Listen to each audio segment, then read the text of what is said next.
2-for-1 deal today. We're going to be talking about the Sally Racer and the Brown Racer.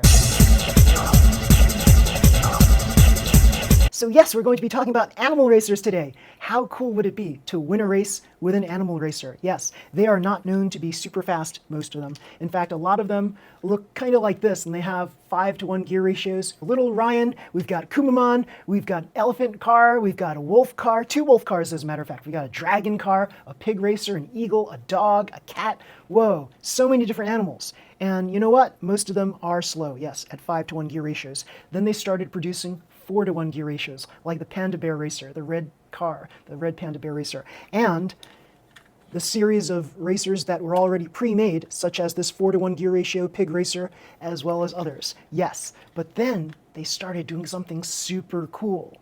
So the Elaglator, do you remember that model right there, that car kit? They came out with a Kumamon version where they have a yellow body, yeah, and the Kumamon bear inside. Very, very cool. 3.5-to-1 gear ratio, yes. So some of you know about this one. This one comes with a torque-tuned motor, so it's one of those GT engine cars or GT style cars in which the car was meant to go a little bit faster than your traditional box stock kit. And so here, Koala Racer, in this basically this style of car right here. Yes, very cool. Now, this comes with a 3.7-to-1 gear ratio, and so it is a lot more torquey. Well, you can say a little or a lot depending on the engine that you use with it. A lot more torquey than 3.5-to-1 gear ratio. But does it stay on the track? My car likes to course out a lot because I guess I have too powerful of an engine in there. And basically it's just box stock I have in here right now and it still courses out. Yeah, pretty darn not cool. So yeah, but then, okay, 3.5-to-1 gear ratio. So this was the king for a while. This was the king of speed. Suddenly they came out with this, the Brown Racer. And this is in the form factor of the K4 Gamble truck, except as you see here, it's translucent blue, or almost clear blue. You can say it's clear blue. And it comes with the brown bear character in it. And it has, right here, as you see, 3.5-to-1 gear ratio. Pretty darn cool, with hard tires. So that makes this car fast. Now, it's not going to be super fast because the way that the rollers here are positioned, they're in the sides rather than the rear, so this doesn't take ample advantage of those wonderful rollers that are in FMA chassis. So this is going to be fast, but not super fast like an Elaglator. Elaglator VZ chassis, yeah, this is like a super awesome car right here because you could basically take certain parts of the car off of it to distribute the weight balance the way you want to distribute it. So pretty darn cool. You can take the front parts off, you can take the rear parts off. It's as simple as basically pulling them off like this, as you see here, and there are parts that go in the front. There's also these little side decorations on the wheels, and that helps weigh the wheels down a little bit, makes the wheels a little bit heavier so it stays on the track better. Pretty darn cool. So you can easily snap these items back in place, as you see here, and redistribute the weight as you see fit. Pretty darn cool. Unfortunately, this is, after all, a VZ chassis, so it's not going to be the most stable out of all of the cars out there. There's no brake on it, for example. So yeah, you're going to find yourself around turns, probably hanging off on the edge of one of the turns or coursing out. So it's just the way the ball bounces for VZ chassis cars. But if you can figure out ways of keeping the car on the track, it can be a very formidable car because VZ cars are super fast. Yes. So let's take a look at what we have inside the Sally Racer box as well as the Brown Bear Racer box. So let's take a look at Sally Racer first because this is the newest kit that everybody's been trying to get, and it's hard to get, and of those people who can get them fairly easily, they'll cost a little bit more than your average kit. So yeah, so expect to pay a pretty penny for one of these, but is it worth it? I'll show you. Look at this. Again, 3.5-to-1 gear ratios, so it's fast, very fast. Hard tires on there and carbon wheels. Yes, carbon fin type wheels. Now, a lot of you know that the wonderful thing about the Brown Bear Racer is the carbon wheels, these carbon dish wheels right here. And many of you actually prefer the carbon fin spoke wheels, like on the Sally Racer. And so depending on what your preference is, yeah, you get the car that suits your preferences best. So here we have a body that is super cool, as you see here. Yeah. What does this look like to you? This looks like, ooh, I'll show you. It looks like my Panda Bear car. That's the same kind of cowl, except it's translucent orange. Pretty darn cool. And you know that this kind of cowl has a nice weight distribution over it. It's not the lightest car, but it's got a nice even weight distribution. Pretty darn cool. And with the translucent body, it's going to be a little lighter than the opaque body. Just a little bit lighter. Pretty darn cool. You also get a very special personalized Sally version of a torque-tuned motor in here. Now, I haven't broken this in yet, so I don't know how powerful this could potentially be, but I'm thinking to myself that it's probably pretty darn powerful. We'll see, because the latest torque-tuned engines are in fact pretty darn powerful. They're just a little bit stronger than previous generation torque-tuned motors. Pretty cool. So what else do you get? You get these hard orange tires. Look at this. They're hard. They can almost be super hard. I'm thinking that this is really super hard, like in between hard and super hard. I felt hard and I felt super hard. They're not quite as super hard, but they're a little harder than hard. So take that as you may, and that's pretty cool. And here we have a yellow chassis. Yes, yellow VZ chassis. VZ chassis are fast, but remember, there's no brake on them. So hopefully this will end up being a stable car. We'll see. And here are the carbon fin spoke wheels. Yes, very cool. And here are the A parts right here. Yes, A parts. ABS plastic, unfortunately. So take that as you will. They're not palms, so the slipperiness of the rollers, not quite there compared to FMA chassis, for example. MA chassis, A parts. So yeah, that's one of the negatives about it. So yeah, take that as you will. We've got your standard bunch of parts here with the 3.5 to 1 gear ratio gear. Yes, the blue gear right there, pretty darn cool. And the wonderful little sticker sheet, very cute, very cool. And yes, foil stickers, pretty cool. And the moment you've been waiting for, the moment everybody's been waiting for, it's Sally herself. Yes, take a look at that, Sally. Yay. I think the way they made Sally is not quite symmetrical. She kind of tilts over to one side, and I'm right about that. Yeah, she kind of tilts over to one side right there. Pretty cool, pretty cool. So yeah, and the way that this is built, very much like your Panda Bear Racer here.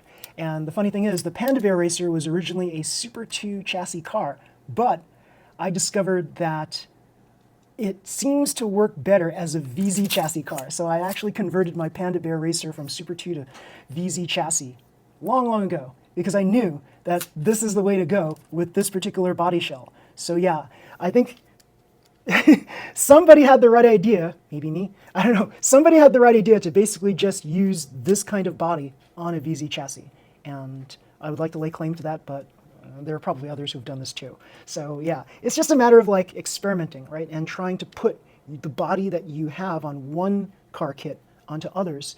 And you basically try to pick and choose your favorite chassis, and you try to work with that and try to build your car from there.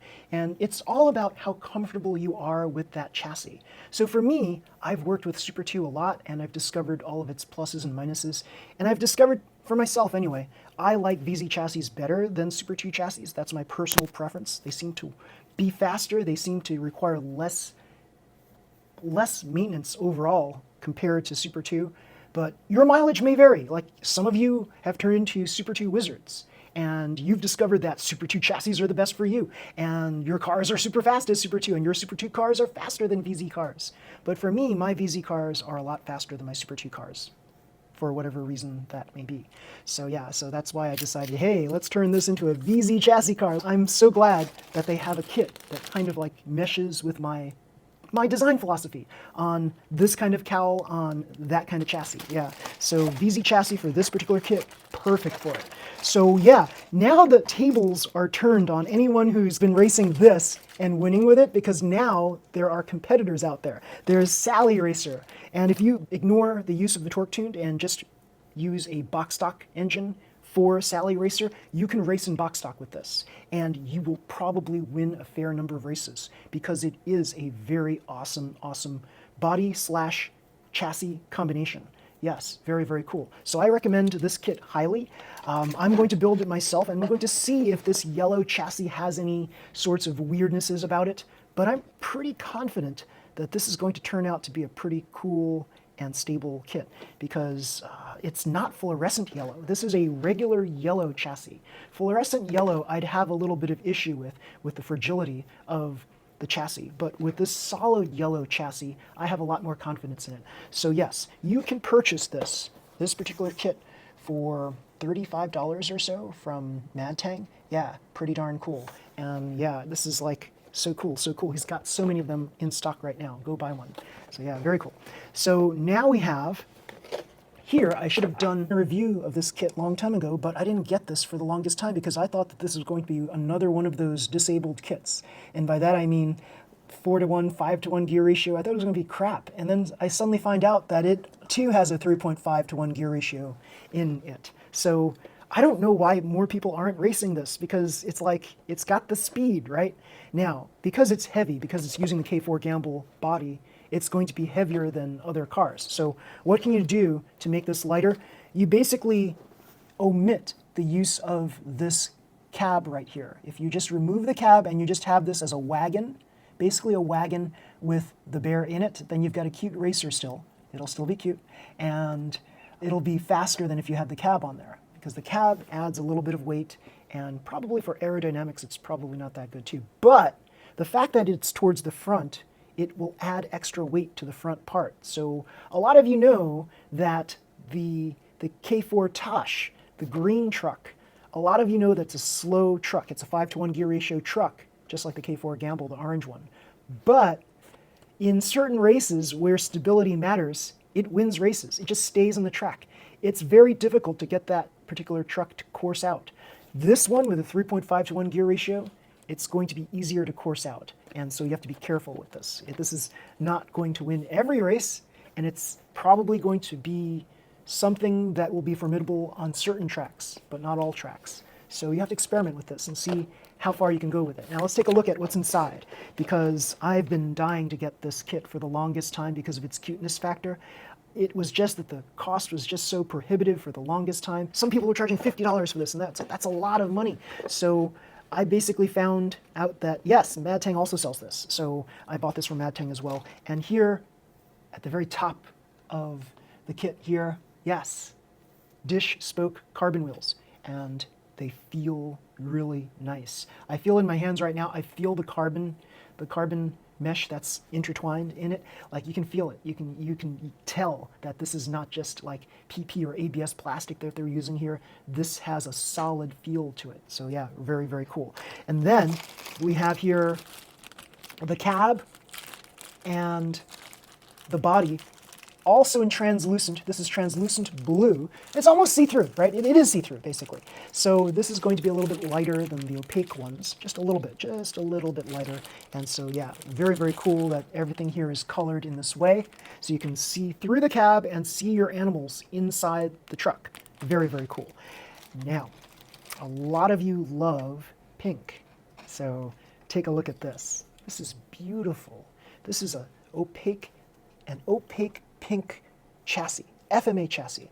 Very, very cool. This is like gold right here. Like if I were to look at the collectability of both of these kits, like which I would prefer more just because of the looks factor, I would say this is the kit I would choose. If I had a choice between the two, just for looks, for something that I'd put on my bookshelf, build and bookshelf it, I would pick this one just because look at how beautiful this pink chassis is. It's beautiful. Oh my God. All of you people who love pink cars and pink chassis and pink tires, look at that. This is so beautiful. And the tires, like this was nice, but this is even better. The colors here, this is vibrant pink right here. Right here, the tires are vibrant pink. I think people would just buy this kit for the tires and the chassis alone. Like, I'm looking at this like, for me, it's always the cartoon figure that you get with an Animal Racer. That's what I would buy a kit for, but I like building these kits and making fast cars out of them. So I would get the kit and build it into its entirety and then race it like that. But I know a lot of you would be salivating over these parts here because they're beautiful. And I can just imagine people producing such beautiful cars out of the parts that come from these kits. So I would say that for value, for like desirability factor, if it was up to me to decide between this or the Sally Racer, this one's hands down. This has got a nicer color combination. Orange tires are cool, but we've seen orange tires before. We've seen orange tires on other cars before, yes. But hot pink like this, we've rarely seen hot pink tires like this. Very cool. So you've got here the 3.5 to 1 gear ratio parts kit right here. Very cool. You've got palm parts in white. Very cool. Just standard stuff. And so I will tell you things like it is. So there are people who drool over every single aspect of a kit. For me, it's like I've seen white parts before, so it's like, so? But some people even drool over like, oh wow, you've got these parts that are made of palm. It's like, you don't have to be that enthusiastic about it. But here, we've got a sticker sheet. Ooh, this is nice. Metallic, yes, a metallic sticker sheet. Yes, with the brown bear. Cool stuff. Very, very cool. And I will have to say that the instruction manual is very cool too. Take a look here. Yes, very cool. And I didn't even show you the Sally Racer instruction manual. Let me give you a peek of that because that was cute too. So let's take a look. Again, taking it out. And here we go. Here's the Sally Racer instruction manual. So cool. Cute. Very cute. So yeah, they did a nice job here with these kits. And it's like, I envy people who actually paid like, what is it, $12 for one of these? I think that should be like the normal price, right? Or does it not say? Does it not have a list price? Gee. It says Mini 4-Wheel Drive Special Edition, but typically a kit will have, right next to the item number, it'll have like what the suggested retail price is. There's no suggested retail price here. Not as far as I can see. And not on Brown Racer either. There's no suggested retail price. It just says Mini 4-Wheel Drive Special Edition on this too. It says Line Friends. Line Friends. I don't know what Line Friends means. Yeah. But on a typical kit, like a mock frame, for example, you have here, this 1,000 right here is the price, basically, in Japanese yen. So 1,000 Japanese yen is basically $10 US. So yeah. But they don't have a price on these special edition cars. So that's very, very strange. So I don't know. Very, very interesting. So last but not, oh wait, no, second to last but not least, we have here a special Brown Bear version of a torque-tuned motor. Yes, take a look at that. Very, very cool. And just like the Sally Racer, I'll take a closer here. Just like the Sally Racer, I don't know if this is going to make this any faster than a typical torque-tuned engine. Maybe it will, maybe it won't. I'm thinking it will. But yeah, the final thing. That's so cool. The little animal itself. Here's Brown Bear. Yes. So cool. This, to me, this is worth everything in the box. Like, well, no, the tires are cool too. The tires are really cool. And the chassis is really cool too. So if I were to like take apart this box for the amount that I paid for it, I can probably sell each of these parts individually and end up like selling everything.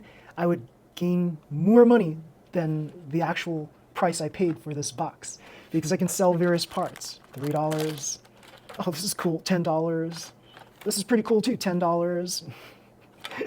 The motor, $10. Suddenly I've made my money back on this. And then I've got this to sell, right? I can sell this for probably $10 also.